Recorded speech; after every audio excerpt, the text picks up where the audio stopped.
मैं हस्तिनापुर की ओर प्रस्थान कर रहा हूं। मेरे वापस लौटते ही तुम्हारा प्रशिक्षण प्रारंभ हो जाएगा।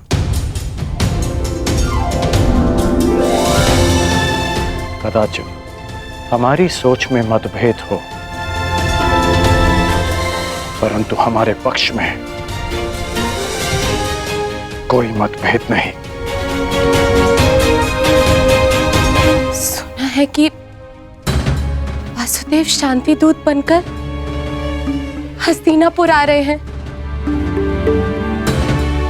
तो हो सकता है कि ये युद्ध टल जाए। नहीं, युद्ध होना निश्चित है। हाँ, वासुदेव स्वयं आ रहे हैं तो अवश्य कोई बात होगी।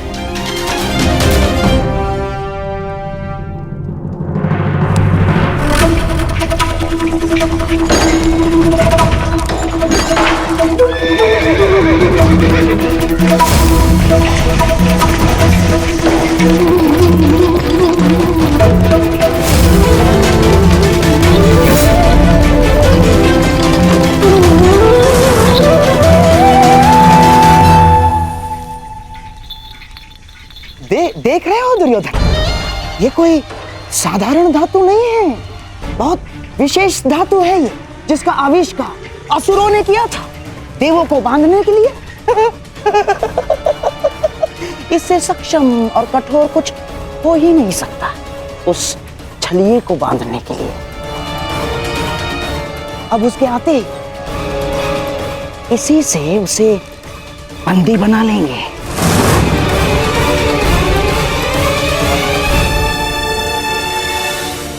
बहुत अच्छे मामा श्री, सबसे कठोर धातु की श्रृंखला। हाँ,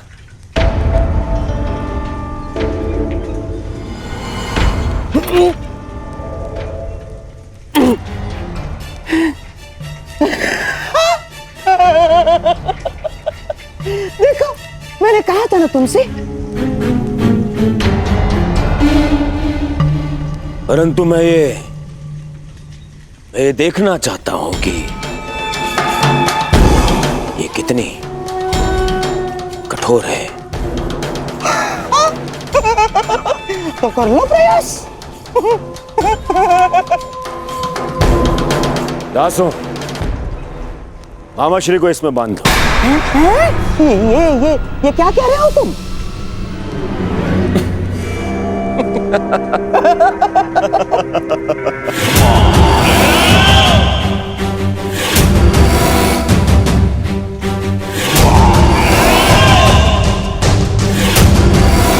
मुझे श्रृंखला से बांध दिया जाए। बांधो! अरे बांधो बांधो।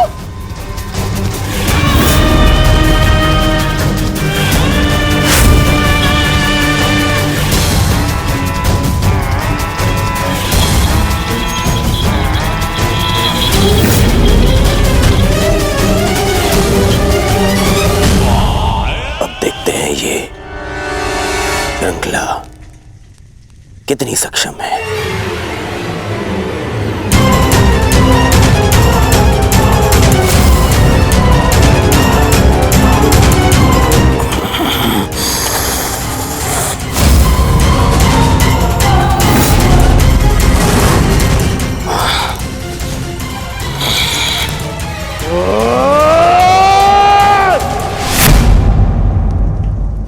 अद्भुत, निसंदेह ये अद्भुत है।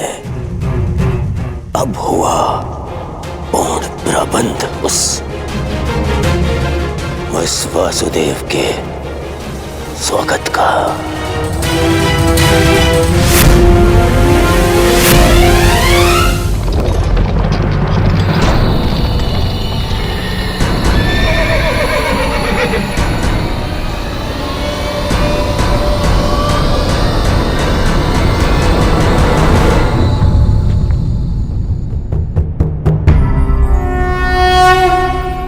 देख रहे हो दुर्योधन, ये वही छलिया कृष्ण है जो अपने चाल में, अपने छल में सबको फंसाता रहता है। ग्लानिर्भवति भारत आज ये स्वयं मेरे रचाए चक्रव्यूह में फंसने आ गया।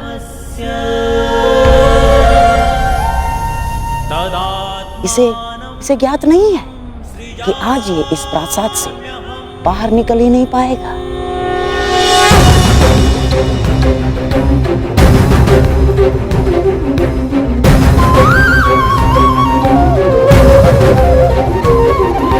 यदा यदा हि धर्मस्य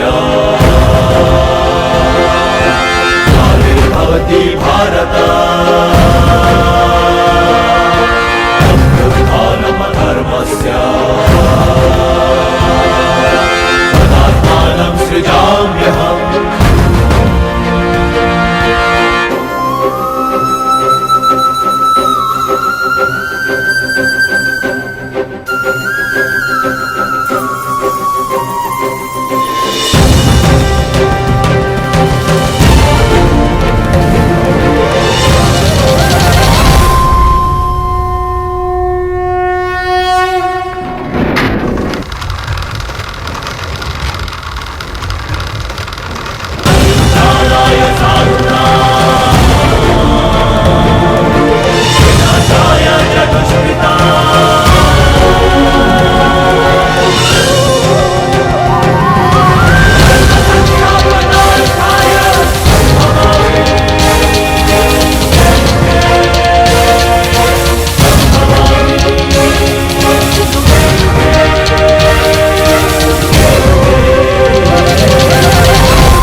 नारायणं नमस्कृत्य नरं चैव नरोत्तमं देवीं सरस्वतीं व्यासं ततो जयमुदीरयेत्।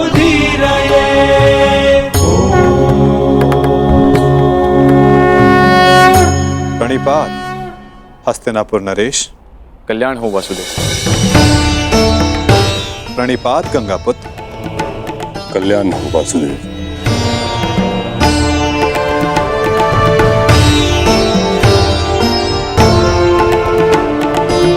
प्रणिपात समधि श्री। स्वास्थ्य। प्रणिपात गांधार नरेश। प्रणिपात मुरली मनोहर, आपका स्वागत है हस्तिनापुर में। प्रणिपात वासुदेव, मैं समस्त हस्तिनापुर की ओर से आपका आभारी हूं कि आपने शांति प्रस्ताव को एक अवसर दिया और हस्तिनापुर आए। अवसर तो धर्मराज ने दिया है महात्मा विदुर, अपने बड़ों के प्रस्ताव को आदर देकर।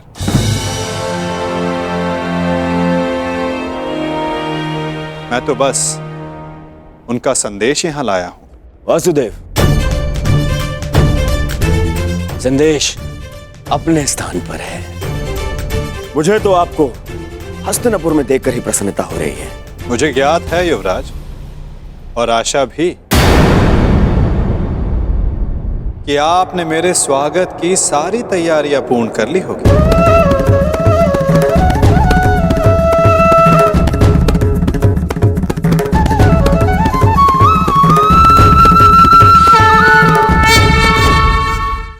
कि आपने मेरे स्वागत की सारी तैयारियां पूर्ण कर ली होगी। अवश्य। आप मेरे समधी जो हैं। चलिए, आइए मेरे कक्ष में चलते हैं। मेरे कक्ष में चल के आदर सत्कार ग्रहण कीजिए। आपके मुख से ऐसे वचन सुनकर संतोष हुआ युवराज, और अधिक प्रसन्नता इस बात की हुई है कि आपने मुझे शांति दूत के रूप में स्वीकार किया। ये शांति प्रस्ताव के बारे में हम कल बात करेंगे। आप यात्रा से आए हैं, विश्राम करें, थकान दूर करें। आइए। क्यों नहीं युवराज, अवश्य।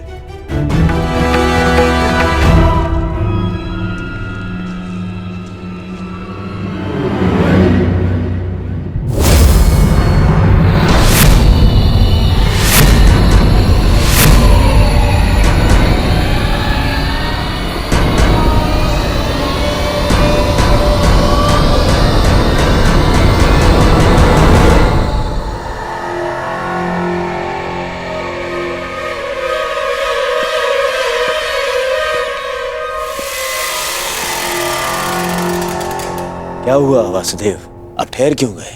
मैं आपके सत्कार भाव का सम्मान करता हूं युवराज, परंतु मैं शांति दूत हूं, शरणागत नहीं। और वैसे भी पांडवों ने मुझे अपने पक्ष में चुना।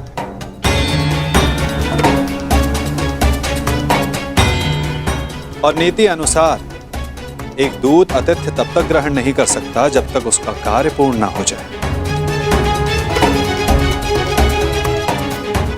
इसलिए क्षमा कीजिएगा मुझे, मैं आपका सत्कार ग्रहण नहीं कर सकता।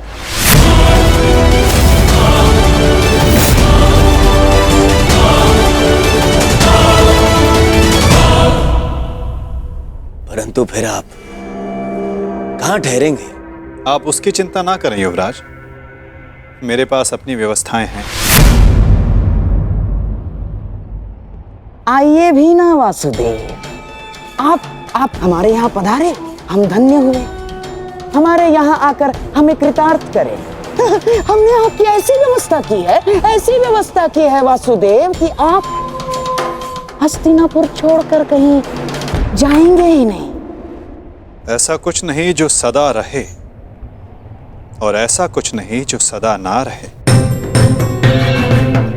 तो फिर मेरे यहां होने ना होने का क्या अर्थ रह जाता है गांधार नरेश?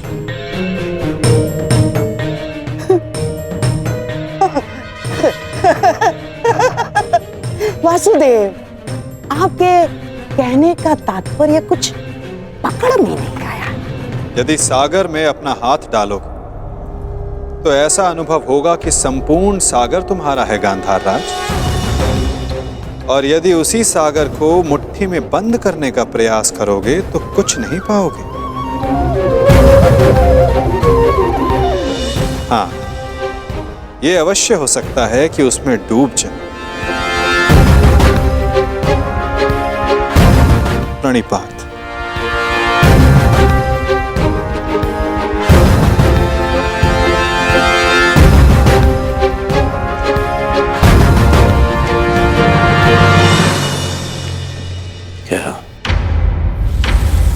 क्या चल क्या रहा है इस छलिए के मन में? कहीं से हमारी योजना का भान तो नहीं हो गया? शांत रहो दुर्योधन, शांत रहो।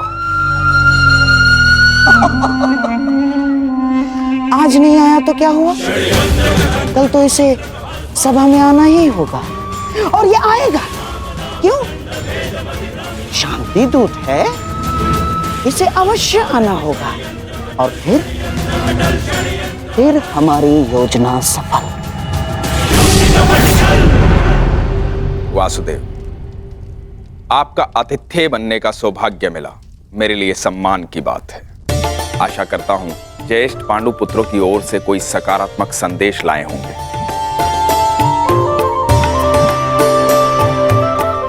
संदेश तो मैं लाया हूं महात्मा विदुर, परंतु वो संदेश मैं कल सभा में सबके समक्ष रखूंगा। प्रणिपात माधव, मेरा सौभाग्य है कि आज मेरे आराध्य मेरे घर पधारे हैं। सेवक, प्रभु के लिए भोजन लेकर आओ।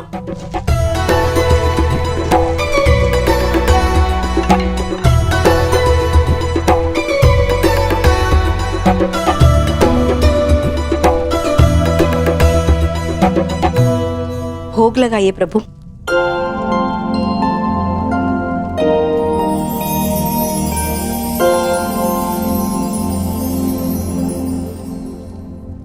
मेरा प्रिय मिष्ठान नहीं दिखाई दे रहा।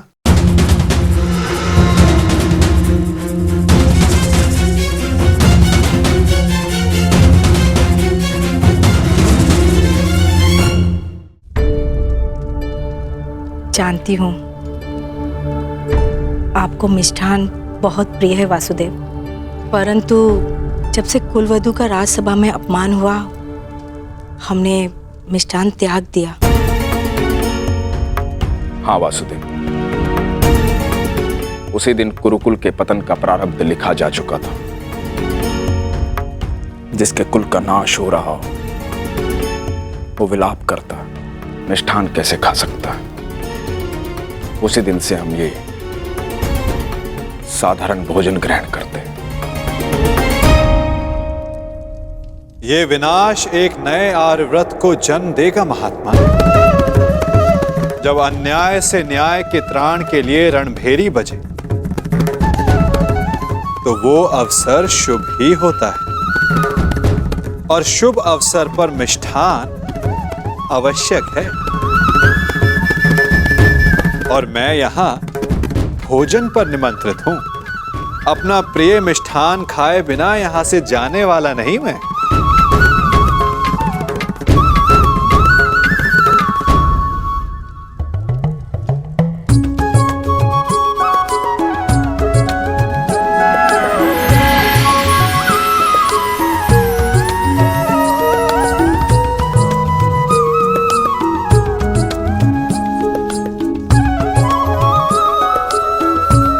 आइए, मिष्ठान ग्रहण कीजिए। वाह काकाश्री वाह।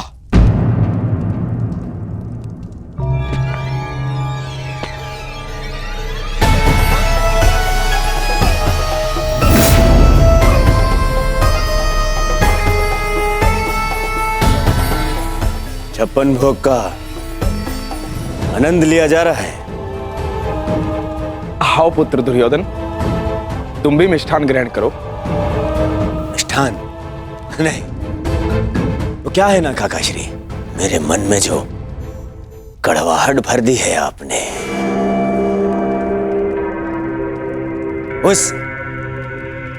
इस मिष्ठान की मिठास से मिट नहीं सकती है।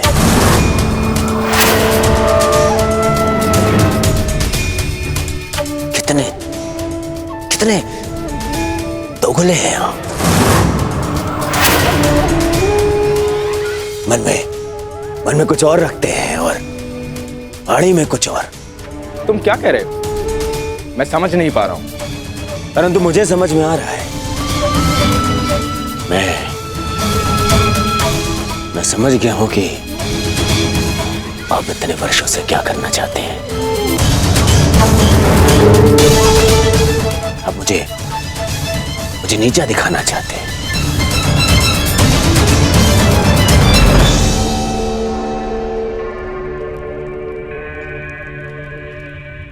वासुदेव हस्तिनापुर आए।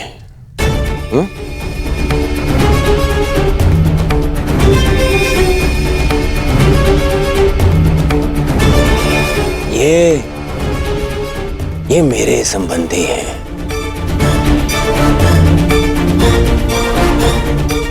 और इन्होंने अपनी सेना की शक्ति भी मुझे दी है, तो दोनों ही नाते से इनका सम्मान सत्कार करने का अधिकार पहले मेरा है। परंतु आपने क्या किया? आप उन्हें यहां ले आए ताकि आप अपने स्वार्थ और षड्यंत्र को पूर्ण कर सके। परंतु वासुदेव को निमंत्रित करने में मेरा क्या स्वार्थ है दुर्योधन? अरे स्वार्थ है काकाश्री।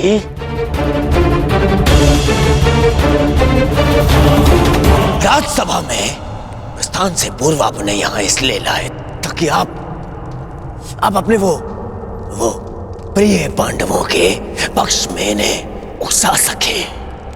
स्वार्थ है।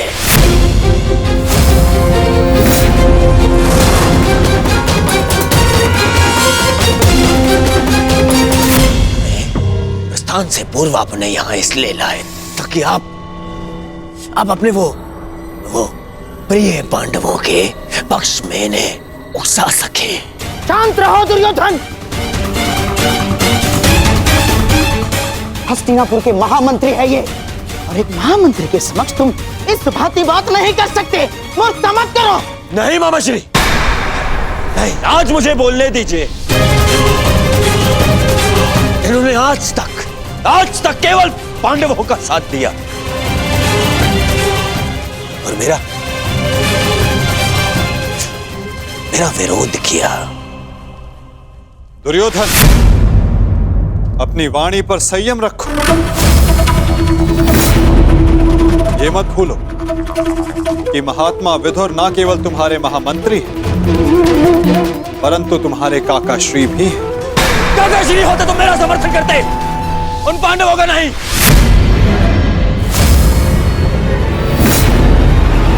ये केवल एक कृतघ्न षड्यंत्रकारी है और कुछ नहीं।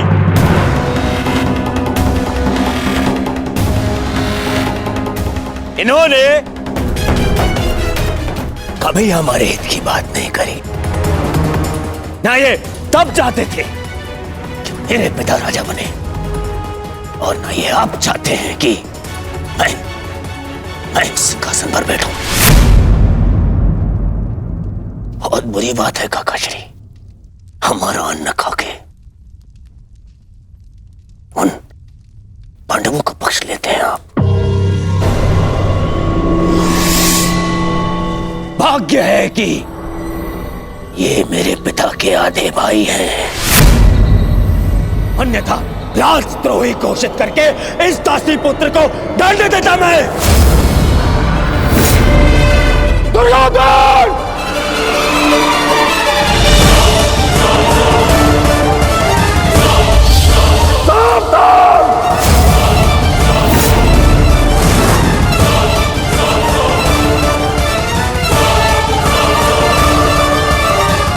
ये आप क्या कर रहे हैं आर्य?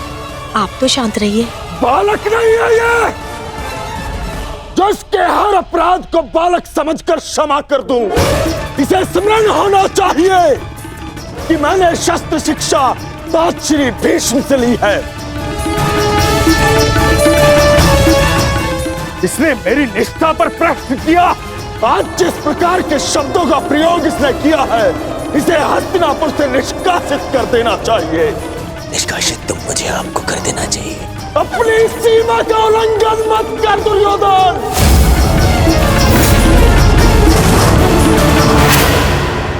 अपने शब्दों की रास को थाम कर रखो दुर्योधन।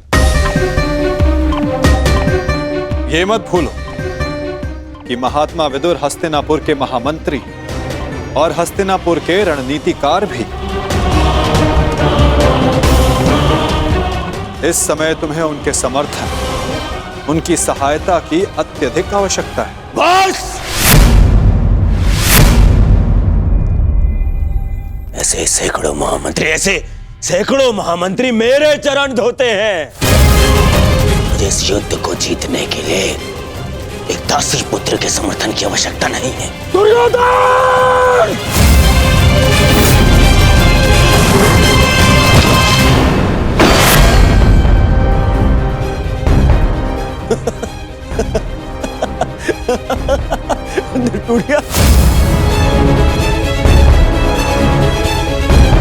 इस धनुष के साथ तुम्हारे प्रति मेरा समर्थन भी टूट गया है।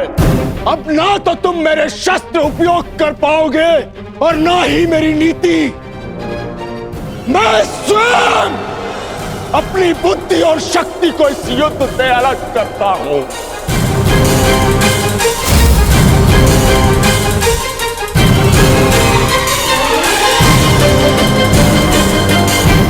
दुर्योधन, हंसना बंद करो, बंद करो ये हंसना। धर्मात्मा, देखिए, क्षमा कर दीजिए इसे। बच्चा है, बालक है ये। छोड़िए मामाश्री, ऐसे दोगले इंसान का हमारे साथ ना होना ही हमारे लिए श्रेयस्कर है। गंगाराज, इससे पहले कि मेरे क्रोध से मेरे विवेक का बांध टूट जाए, ले जाओ इसे यहाँ से। और ना जाओ तो क्या कर लेंगे? ईश्वर के लिए चुप हो जाओ। तुम्हें ज्ञात नहीं है तुमने कितना बड़ा अनर्थ किया है। अब चलो यहां से, चलो चलो।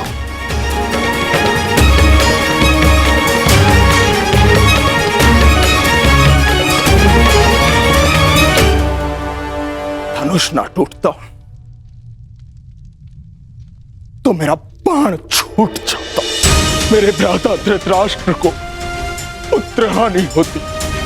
मैं आज भी यही कामना करता हूं कि यदि ये युद्ध हो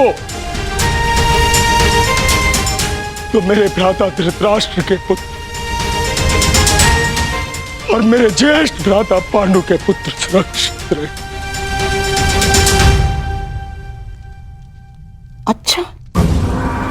अच्छा खेल खेला आपने वासुदेव। मेरी बुद्धि तो ये सोच सोच कर कुंड हो रही थी कि आपने दुर्योधन का आतिथ्य ठुकरा कर यहाँ भोजन करना क्यों स्वीकार किया? क्या योजना थी आपकी इसके पीछे? मिल गया मुझे उसका उत्तर।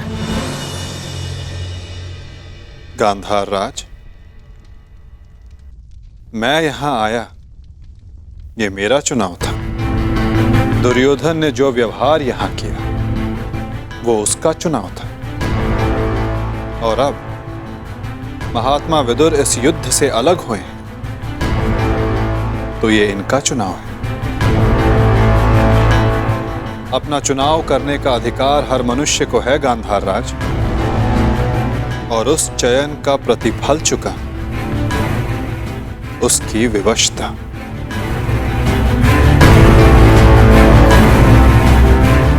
प्रणिपात।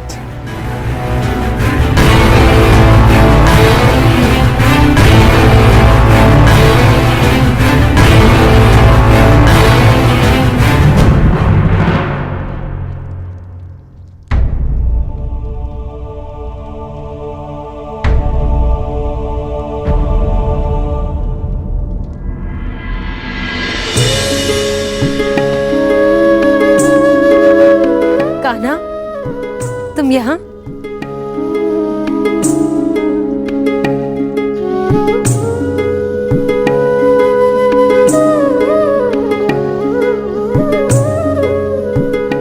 सोचा कि अपनी बुआ को बता दूं कि भूखे पेट शयन करने से बुरे स्वप्न आते हैं। मेरी निद्रा और भूख तो तभी उड़ गई थी जब युद्ध की घोषणा हुई थी। कृष्ण,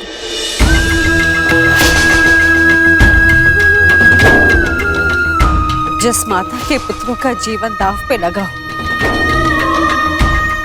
उसकी आंखों में नींद कैसे आएगी? उसके गले के नीचे से निर्मला कैसे उतरेगा?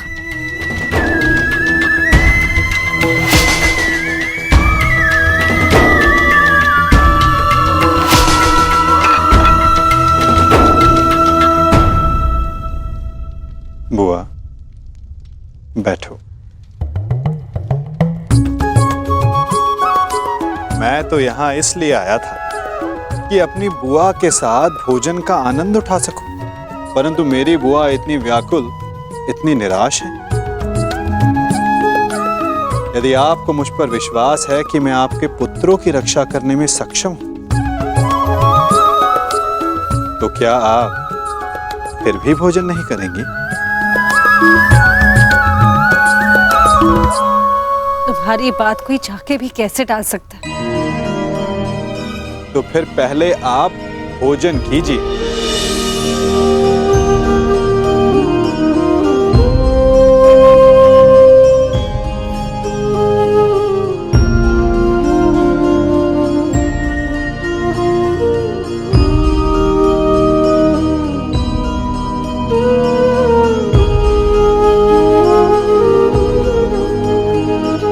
यदि मेरे पुत्र यहाँ थे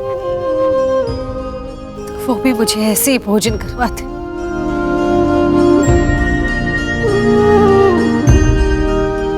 धन्यवाद कृष्ण, जो तुम यहाँ पर आकर मेरे पुत्रों के स्थान पर खड़े हुए और प्रकृति विकट परिस्थिति में मेरे पुत्रों का मार्गदर्शन करने के लिए।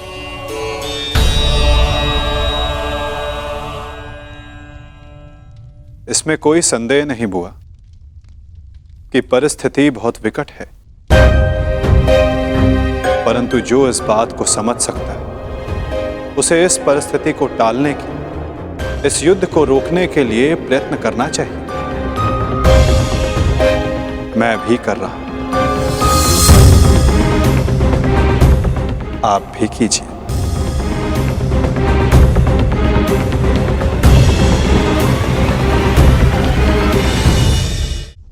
समझी नहीं,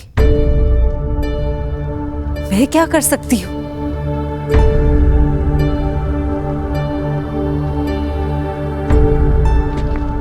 आपको स्मरण है बुआ,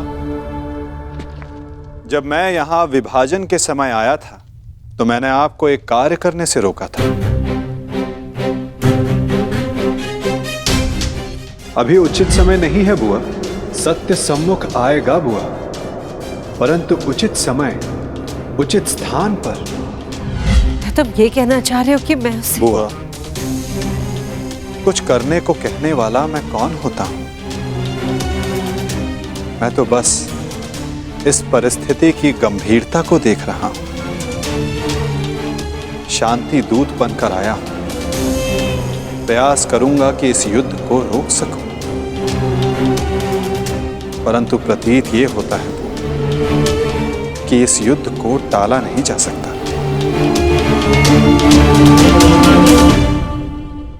मुझे भी उसी दिन का भय है कृष्ण, जब मेरे दोनों पुत्र एक दूसरे के समक्ष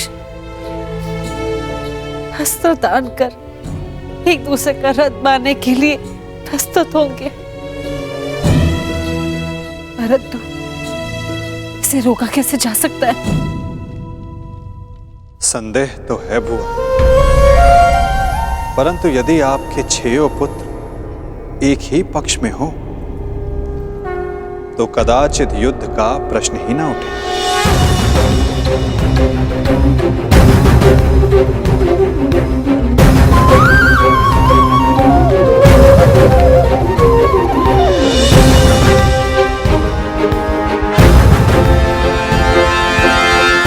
मैं वो करने जा रहा हूं जो मेरा कर्तव्य है। आप वो करें जो आपको उचित लगता है।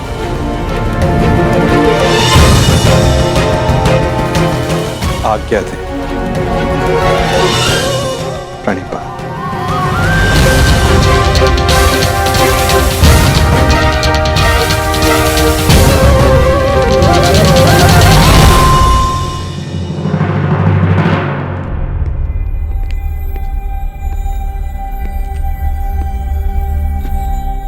माधव,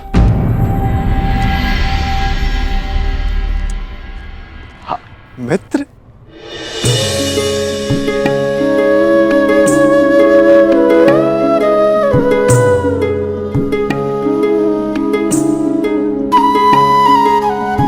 मुझे बहुत प्रसन्नता हुई तुम्हें फिर से देखकर। कहाँ थे तुम? मेरे स्वागत के लिए नहीं आए? क्योंकि मुझे नहीं लगता कि यहाँ आपको स्वागत देने के लिए बुलाया गया है। मैं तुम्हारा तात्पर्य समझा नहीं मित्र। आप सब जानते हैं, फिर भी अनजान बन रहे हैं। आप गांधार नरेश को मुझसे अधिक समझते हैं। यह स्वागत प्रारंभ है, इसके बाद अपमान होगा और हो सकता है कि कोई चाल भी रचा हो। यदि जाल होगा तो मुझे पूर्ण विश्वास है कि मेरा धनुर्धारी मित्र उस जाल को अपने बाणों से काट देगा।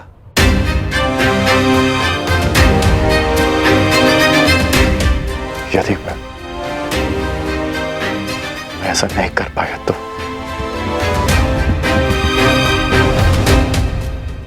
तो मैं स्वयं उसका त्राण करूंगा मित्र। हाँ, आप हम सबसे भिन्न हैं, अधिक सक्षम हैं, अधिक शक्तिशाली हैं, किंतु आप भी तो मानव का ही रूप है ना, और मानव सब कुछ नहीं जानता। अन्यथा आज आप दुर्योधन की सभा में नहीं आते।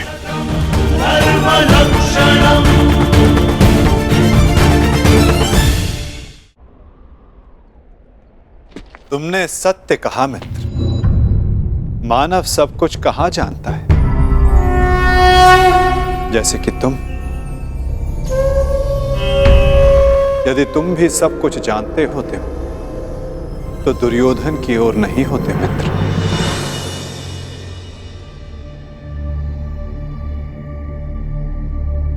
वासुदेव,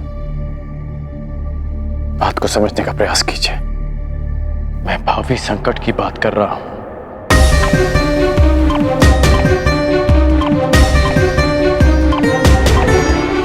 आगे मत बढ़िए, रुक जाइए वासुदेव।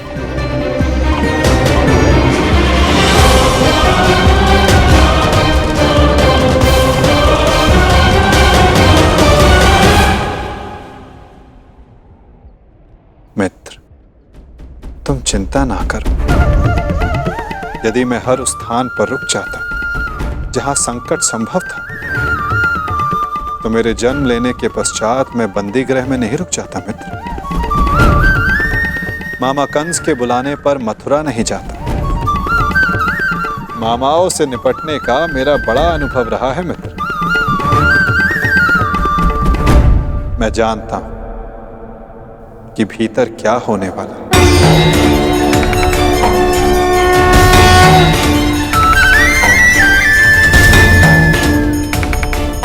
फिर भी आप जा रहे हैं? हाँ मित्र, मैं इसलिए नहीं जा रहा कि ये मेरी इच्छा है। मैं इसलिए जा रहा हूं कि वहां राज्यसभा में जो होगा उसके लिए वहां मेरा होना आवश्यक है। परंतु महत्वपूर्ण प्रश्न यह है मित्र कि मैं ऐसा कर क्यों रहा हूं। इस सभा के पश्चात मुझसे मिलना, कदाचित मैं भी तुमसे यही प्रश्न कर बैठूं। मैं यहां केवल हस्तिनापुर की सभा को संबोधित करने नहीं आया, मैं यहां तुमसे भी मिलने आया हूं मित्र।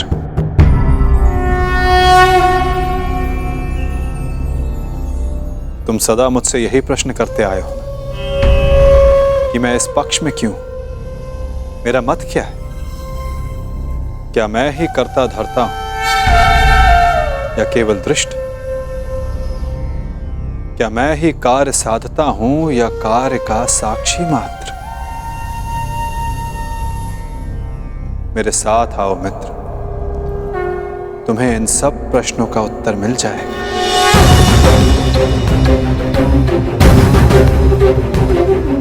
मैं इस सृष्टि का साक्षी, आज तुम मेरे साक्षी बनो मित्र।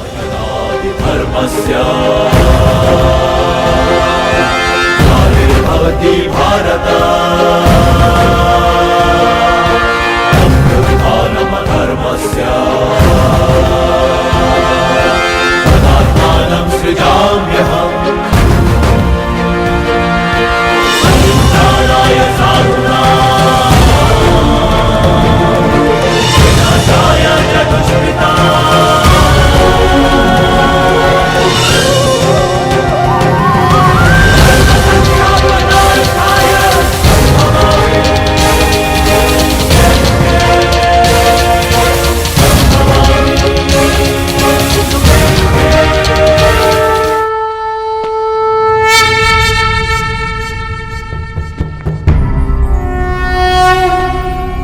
यदा यदा हि धर्मस्य ग्लानिर्भवति भारत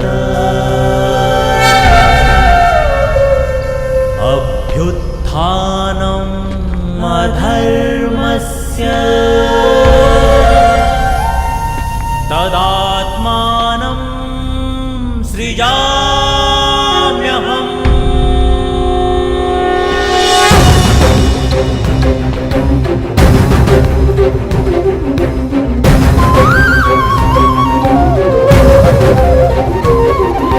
यदा यदा हि धर्मस्य ग्लानिर्भवति भारत अभ्युत्थानम्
प्रणिपात उस महान योद्धा को जो कुरुवंश के सबसे बड़े संबल हैं, जिन्हें संसार स्मरण करेगा तो इसलिए कि उन्होंने अपना संपूर्ण जीवन, अपना कर्म और अपना धर्म समस्त कुरुवंश को समर्पित कर दिया। जो कुरुवंश का मार्गदर्शन करते, उनको मार्ग दिखाते। कुरु गौरव महामहिम भीष्म को प्रणिपात। नारायणं नमस्कृत्य नरं प्रणिपात उस महान राजा को जो कुरुकुल का सर्वे सर्वा है, जो राष्ट्र का निर्माता है, उस महाराज धृतराष्ट्र को, इस शांति दूत कृष्ण का प्रणिपात। स्वस्ति। अपने ज्ञान और शिक्षा के बल पर सामान्य कुरु कुमारों को भारतवर्ष का महान योद्धा बनाने वाले अर्जुन, भीम, दुर्योधन जैसे महान योद्धाओं के आचार्य श्री द्रोणाचार्य को मेरा प्रणिपात। कल्याण हो वसुदेव।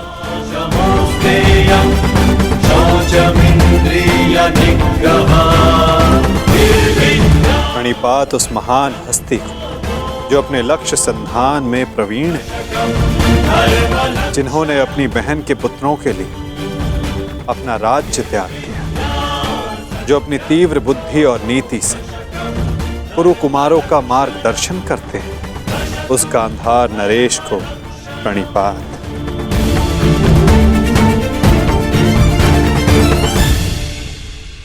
प्रणिपात महानितिज्ञ महात्मा विदुर को।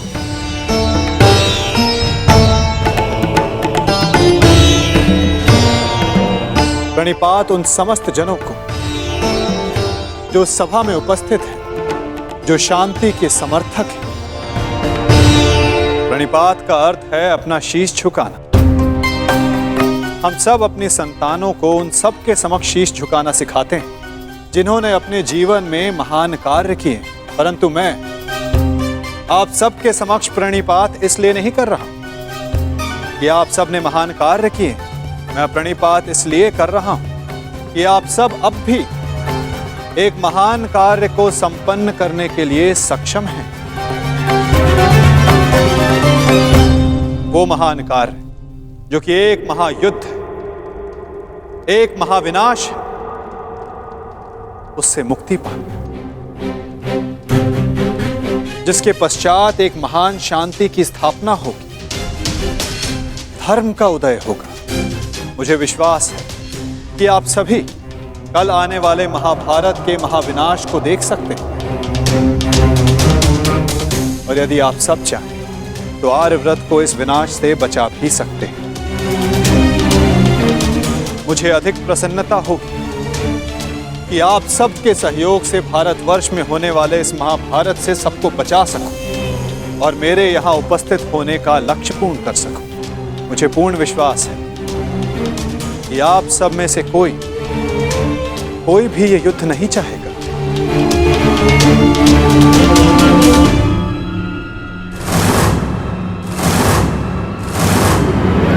संसार का सबसे बड़ा कष्ट होता है परिवार में आया क्लेश। परिवार का अर्थ है ऐसा समूह जो साथ रहे, जो एक दूसरे के साथ जिए, एक दूसरे का संबल बने। यदि एक वृक्ष दूसरे वृक्ष की शाखाएं काटने लगे तो वृक्ष का अस्तित्व समाप्त हो जाता है। महाराज धृतराष्ट्र, जब परिवार साथ रहता है तभी उन्नति होती है। मेरी मंत्रणा यह है कि एक वंशज के अहंकार के लिए समूचे वंश को दांव पर लगाना उचित नहीं, क्योंकि यदि वंशज का अहंकार जीत भी गया तो वंश अपना अस्तित्व हार जाएगा। इसलिए मैं वासुदेव कृष्ण पांडवों की ओर से शांति दूत बनकर आया, शांति प्रस्ताव लाया। ये युद्ध केवल भाइयों के मध्य का संघर्ष नहीं होगा, बल्कि इस युद्ध में संपूर्ण भारतवर्ष भाग लेगा।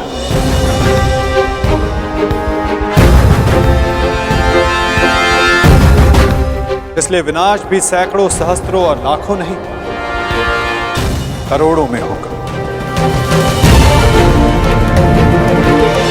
और इसीलिए मैं ये अंतिम प्रयास करने आया, ये प्रस्ताव लाया कि आप सभी इस महाभारत को, इस महायुद्ध को रोकने के लिए मेरी सहायता करें।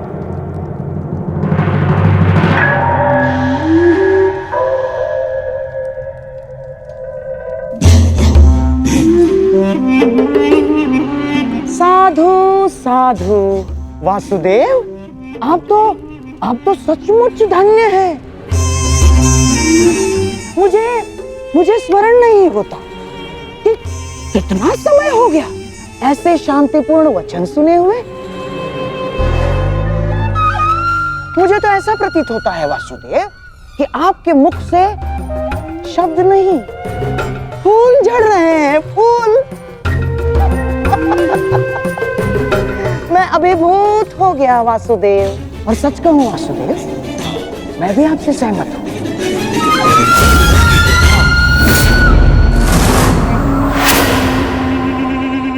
मैं भी नहीं चाहता कि ये युद्ध हो ना। अमाश्री, ये क्या कह रहे हैं आप?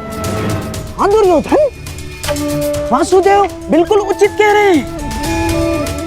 हमें इस युद्ध को रोकने का पूरा प्रयास करना चाहिए, समझ गए? हाँ हाँ वासुदेव, सबसे श्रेष्ठ युद्ध वो है जो कभी हो ही नहीं, और युद्ध की परिस्थिति उत्पन्न न होने देने का एक ही उपाय है कि एक पक्ष दूसरे पक्ष पर आक्रमण ना करे। चलिए ठीक है, हम पांडवों पर आक्रमण नहीं करेंगे, परंतु वासुदेव, द्वारकाधीश, क्या आप यह आश्वासन दे सकते हैं कि पांडव भी हम पर कभी भी आक्रमण नहीं करेंगे? कभी भी। गांधार नरेश, आप आक्रमण के संदर्भ में बात कर रहे हैं, और मैं यहां युद्ध की आवश्यकता को ही समाप्त करने के विषय में बोल रहा हूं। अच्छा ऐसा है। यदि ऐसा है वासुदेव, तो हम आपका प्रस्ताव सुनना चाहेंगे। हाँ, आप शांति दूत हैं तो संदेश तो लाए ही होंगे, और हाँ, ऊपर से आप शांति प्रस्तापित करना चाहते हैं। तो वासुदेव, शांति प्रस्तापित करने के लिए जिस समाधान की आवश्यकता होती है, वो समाधान भी लाए होंगे आप, है ना? बताइए, क्या है इसका समाधान? प्रत्येक युद्ध की नींव में अन्याय छिपा होता है गांधार राज, और अन्याय का केवल एक ही समाधान है, और वो समाधान है न्याय।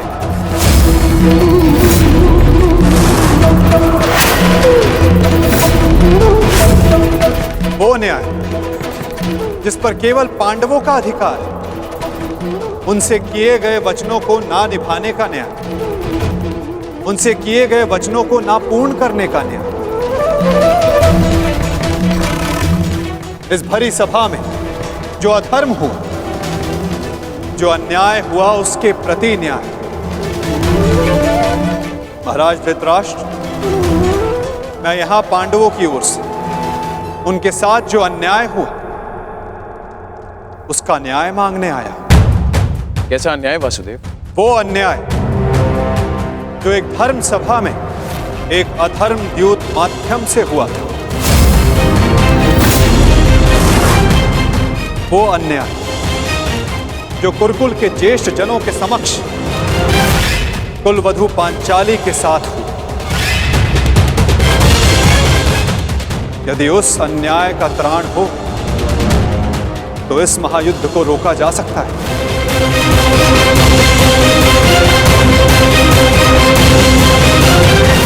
कुरुकुल श्रेष्ठ महाराज धृतराष्ट्र, महामहिम भीष्म, मैं पांडवों की ओर से उस अन्याय के लिए न्याय मांगने आया हूं। स्मरण रहे महाराज, यदि आपने पांडवों को न्याय नहीं दिया, या तो उसे वो पुण्य से अर्जित कर लेंगे, या फिर उसे छीन लेंगे।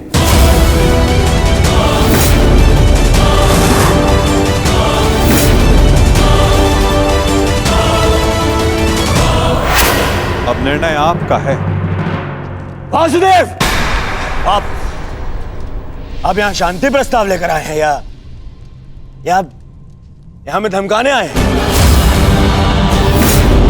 वो उस द्यूत में जो कुछ भी हुआ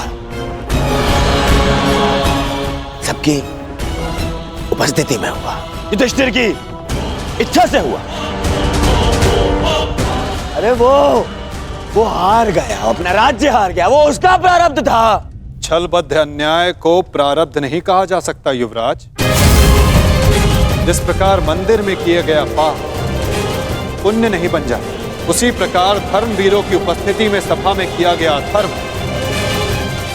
नहीं बन जाता। धर्म कौन सा धर्म? कोई धर्म नहीं हुआ। नारी नारायणी होती है युवराज, और भरी सभा में एक नारी का, एक कुल वधू का वस्त्र हरण अधर्म नहीं?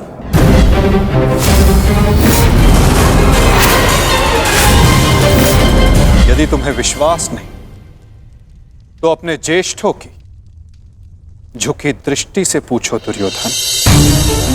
उन वस्त्रों से पूछो जो आपको आपके मन की नग्नता अनुभव कराने के लिए आपके शरीर से दूर हो गए। उन प्रतिज्ञाओं से पूछो जो पांडवों ने अपने भ्राताओं के विनाश के लिए मांगी। ये प्रतिज्ञा लेता हूं और यही जंगल तोड़कर तुम्हारा प्राण दे लूंगा दुर्योधन। उस श्राप से पूछो जो द्रौपदी ने समस्त कुरुकुल को दी। इस सभा में उपस्थित वो हर व्यक्ति जिसने मौन रहकर ये अधर्म होते हुए देखा, उन्हें उनके मौन रहने का दंड मिलेगा। श्राप है ये अग्निसुता द्रौपदी का। परंतु यदि आप सब चाहें तो पांडव अपनी प्रतिज्ञा को त्याग देंगे। द्रौपदी अपना श्राप वापस ले लेंगे। बस आप सबको अपनी भूल का अनुभव करके पांडवों को केवल उनका अधिकार देना है।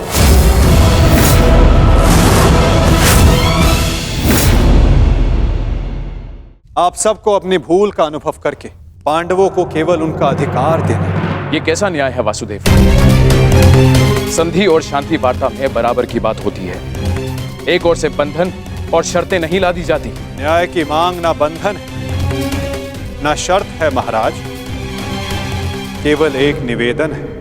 यदि ऐसा है तो मेरा निर्णय यह है कि दुर्योधन, मौन रहो।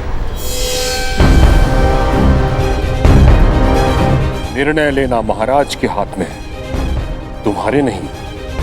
तुम शांत रहो। राजा होने के नाते मेरा कर्तव्य है कि मैं सबकी बातें सुनूं ताछरी, अपने मंत्रणाकारों का सम्मान करूं।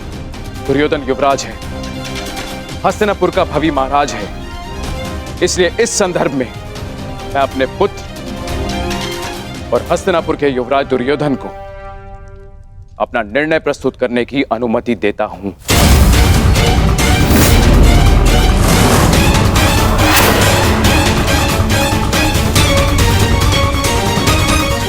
धन्यवाद पिताश्री।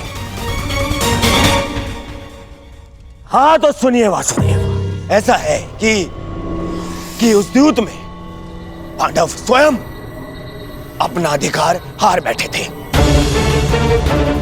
अब ना तो वो किसी भी राज्य का उनको अधिकार है और ना ही राजा होने का।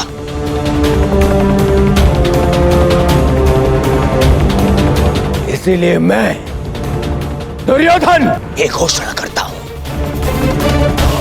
कि हस्तिनापुर आपका ये शांति प्रस्ताव ठुकराता है।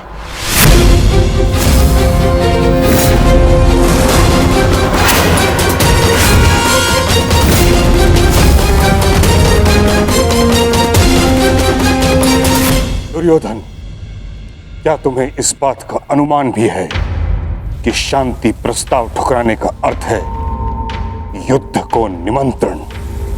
अपने निर्णय पर पुनः विचार कर लो। बात बात पर विचार करना बंद कीजिए पितामह। बात बात पर विचार काया करते हैं।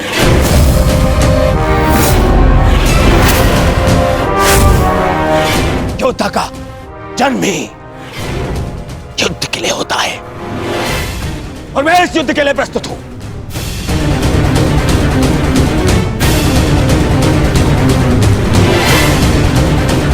मेरी दृष्टि में उन पांडवों को कुछ भी देने का प्रश्न ही नहीं उठता।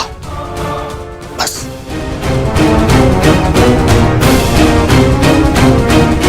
मैंने ये सभा समझौते के लिए रखवाई थी, ना कि अपने ही अधिकार के त्याग के लिए।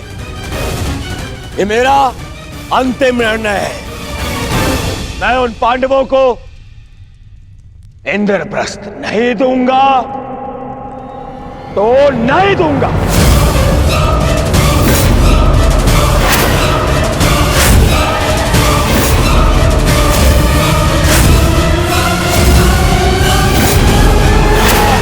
अंतिम निर्णय है।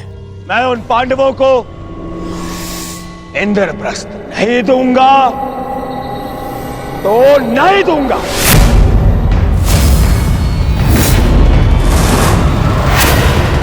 उचित है दुर्योधन, तुम इंद्रप्रस्थ रख सकते हो।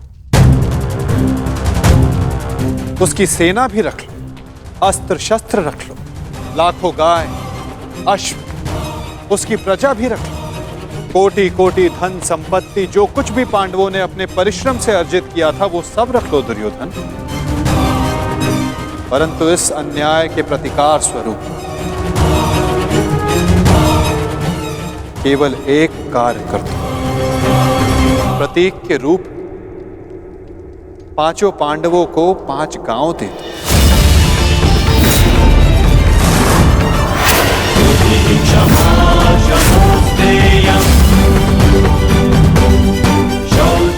इतना तो दे ही सकते हो दुर्योधन।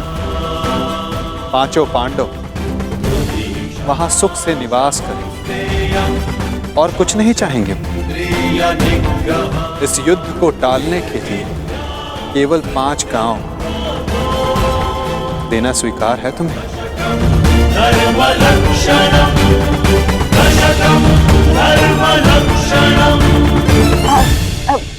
वासुदेव वासुदेव वासुदेव, यदि दुर्योधन 5 गांव दे देता है तो क्या आप वचन देंगे कि पांडव इंद्रप्रस्थ की चाह में आक्रमण की चेष्टा नहीं करेंगे?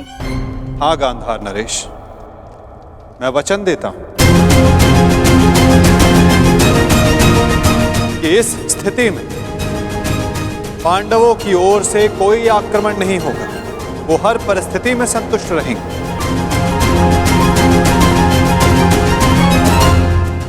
कह दो दुर्योधन, इससे अच्छा प्रस्ताव कोई नहीं होगा। महाराज, मैं आपसे विनती करता हूं कि यही अवसर है, अंतिम अवसर।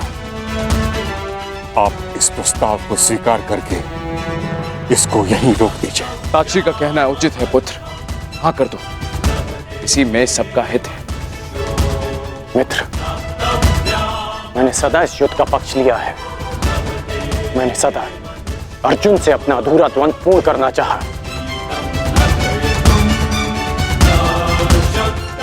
मैं अपना अधूरा द्वंद्व कभी और पूर्ण कर लूंगा। इस समय पूरे भारतवर्ष को महाविनाश से बचाने की आवश्यकता है। हाँ कह दो मित्र।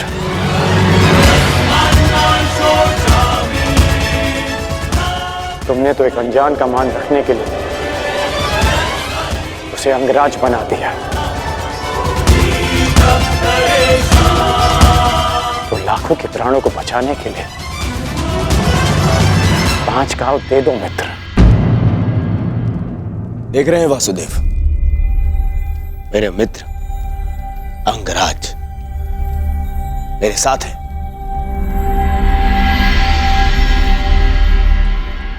और आपको तो अच्छे से ज्ञात है कि कर्ण को अंगराज मैंने बनाया।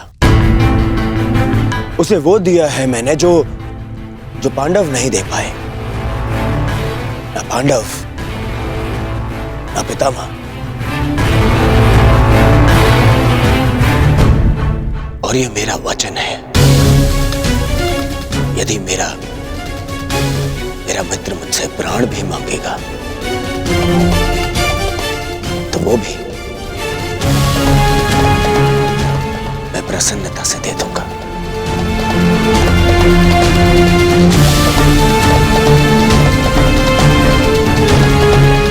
परंतु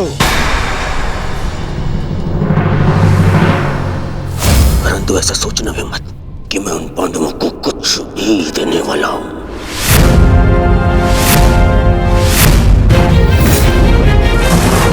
पता है, बचपन से मुझे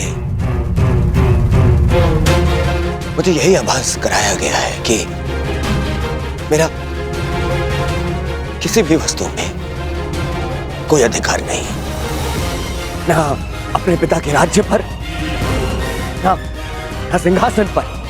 जो भी मिले या तो दे दो या उन पांडवों के साथ में बांट लो।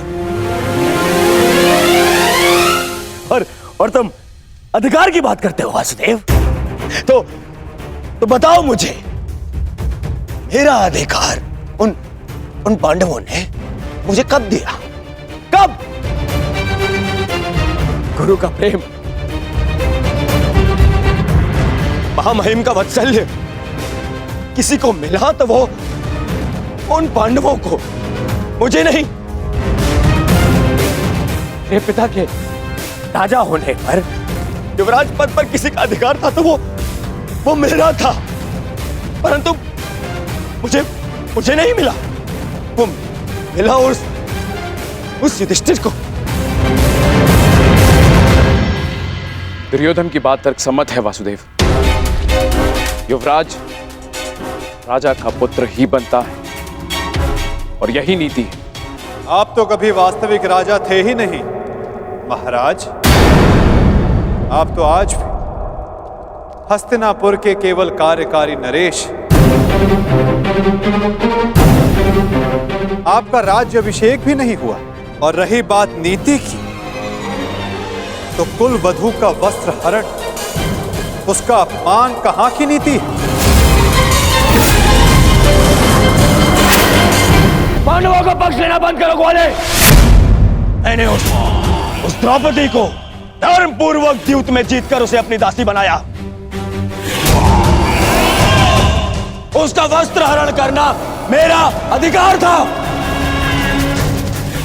क्योंकि जो दासी अपने स्वामी की आज्ञा का पालन ना करे वो दंड की अधिकारिणी होती है। नारी केवल सम्मान की अधिकारिणी है दुर्योधन।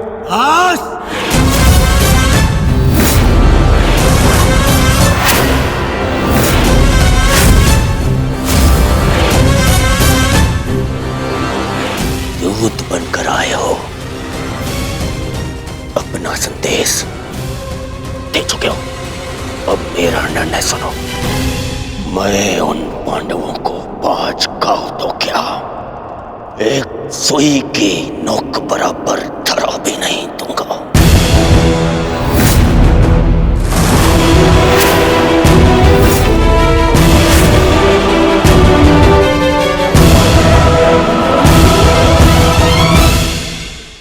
मैंने तुम्हारा संदेश भली भांति समझ लिया है युवराज। अब वही होगा जो तुम चाहते हो दुर्योधन। अब महाविनाश होगा, महायुद्ध होगा, महाभारत होगा।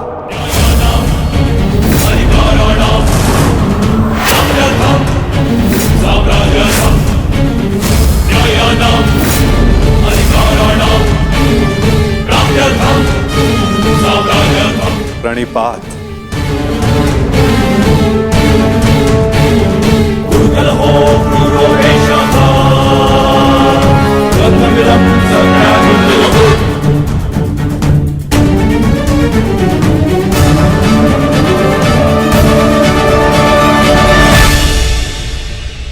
रुकिए केशव। मित्र, एक बार और विचार कर लो।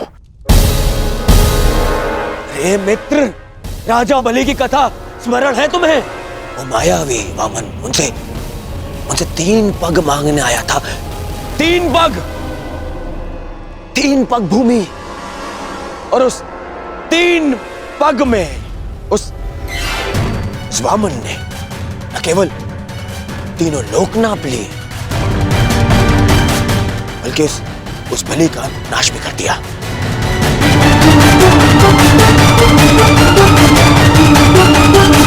अरे इस शलिया को 5 गांव दे दूंगा तो यह हस्तिनापुर का अस्तित्व ही मिटा देगा।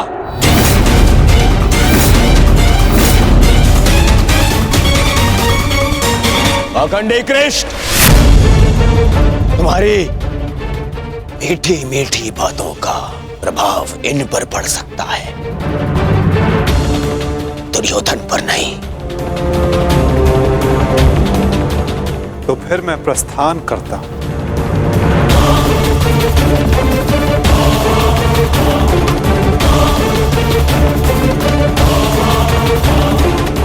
रुको दूत।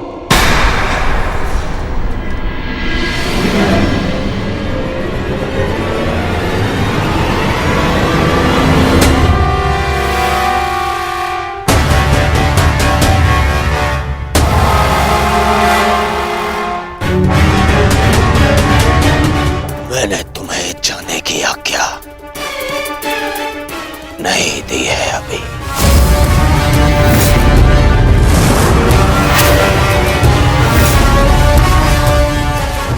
सब तुम्हारी माया से भयभीत हैं कृष्ण। आज मैं अपनी प्रजा और अपनी सेना के मन से तेरा भय मिटा दूंगा कृष्ण।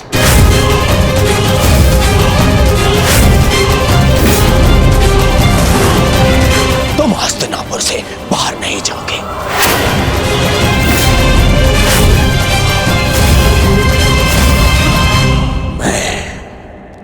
धृतराष्ट्र पुत्र दुर्योधन तुम्हें अभी और इसी क्षण बंदी बनाता हूं वासुदेव।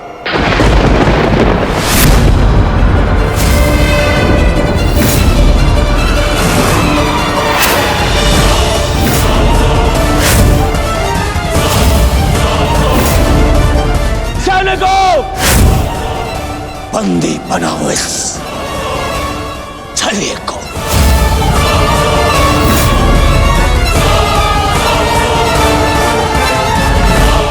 अपने पुत्र को सीमा में रहने का अर्थ सिखाइए महाराज। ये अनर्थ करने जा रहा है। महामहिम बिल्कुल ठीक कह रहे हैं महाराज। वासुदेव कृष्ण केवल हस्तिनापुर के संबंधी नहीं, इस समय वे एक शांति दूत हैं। और इस बात का स्मरण रहे महाराज, एक शांति दूत के साथ इस तरह का व्यवहार उचित नहीं है। आचार्य ठीक कह रहे हैं पुत्र, ऐसा अनर्थ मत करो। रावण ने भी यही मूर्खता की थी। उसने भी दूत का अपमान किया था और उसकी सोने की लंका जलकर भस्म हो गई।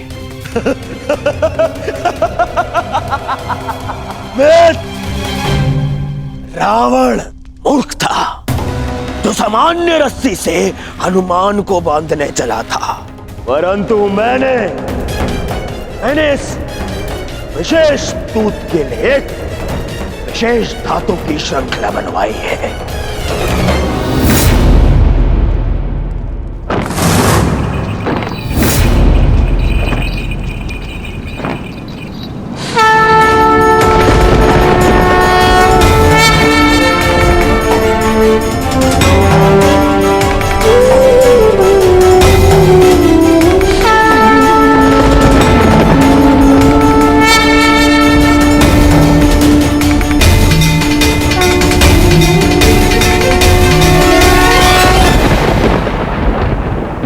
कुछ नहीं कहेगा।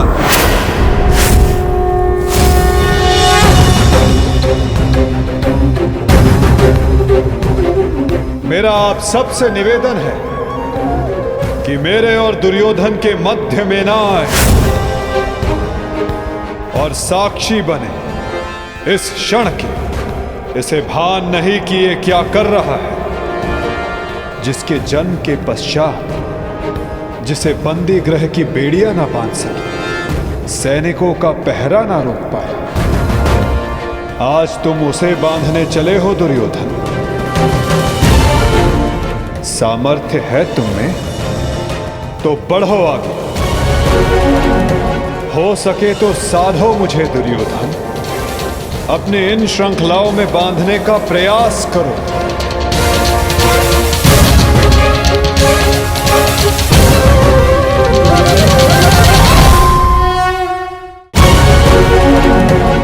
हो सके तो साधो मुझे दुर्योधन, अपने इन श्रृंखलाओं में बांधने का प्रयास करो।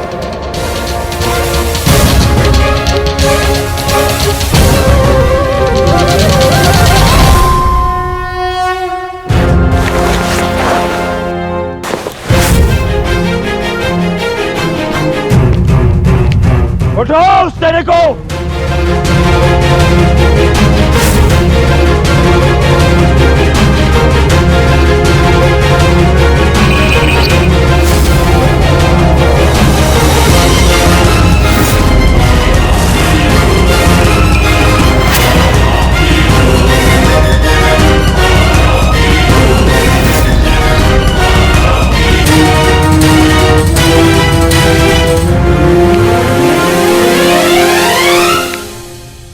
तुम्हें लगता है कि ये धातु श्रृंखला मुझे बांधने के लिए पर्याप्त है दुर्योधन?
जब तक अनंत आकाश को बांधने में सक्षम श्रृंखला तुम्हारे पास ना हो, तब तक ऐसी मूर्खता पुनः करने का प्रयत्न मत करना दुर्योधन। ये छल, ये माया, यही है ना तुम्हारे अस्त्र छलिए। परंतु मुझे तुमसे या तुम्हारे इस माया से डर नहीं लगता। हर लूंगा मैं तुम्हारे और उन पांडवों के प्राण।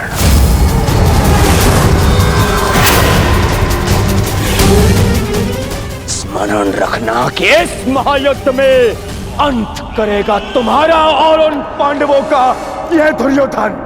जो स्वयं मृत्यु के शिखर से गिरने वाला हो, उसे अपने अंत की चिंता करनी चाहिए मूर्ख दुर्योधन। जिस सत्य को, जिस भविष्य को मैं टालना चाहता था, उसे आज तुमने स्वयं आमंत्रण दे दिया।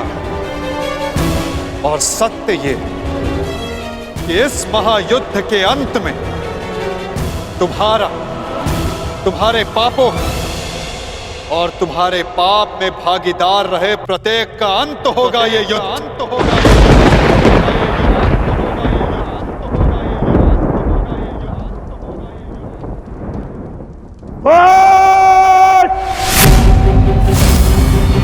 मेरे राज्य में मेरे ही सभा में आके मुझे ही धमकी देता है छलिए। तुम्हारा राज्य, तुम्हारी सभा, इस राजसभा के समक्ष कितना सा आकार है तुम्हारा दुर्योधन, और हस्तिनापुर के समक्ष कितनी सी है ये सभा, और इस पृथ्वी के सामने कितना सा है हस्तिनापुर, और इस ब्रह्मांड में क्या स्थान रखती है ये पृथ्वी।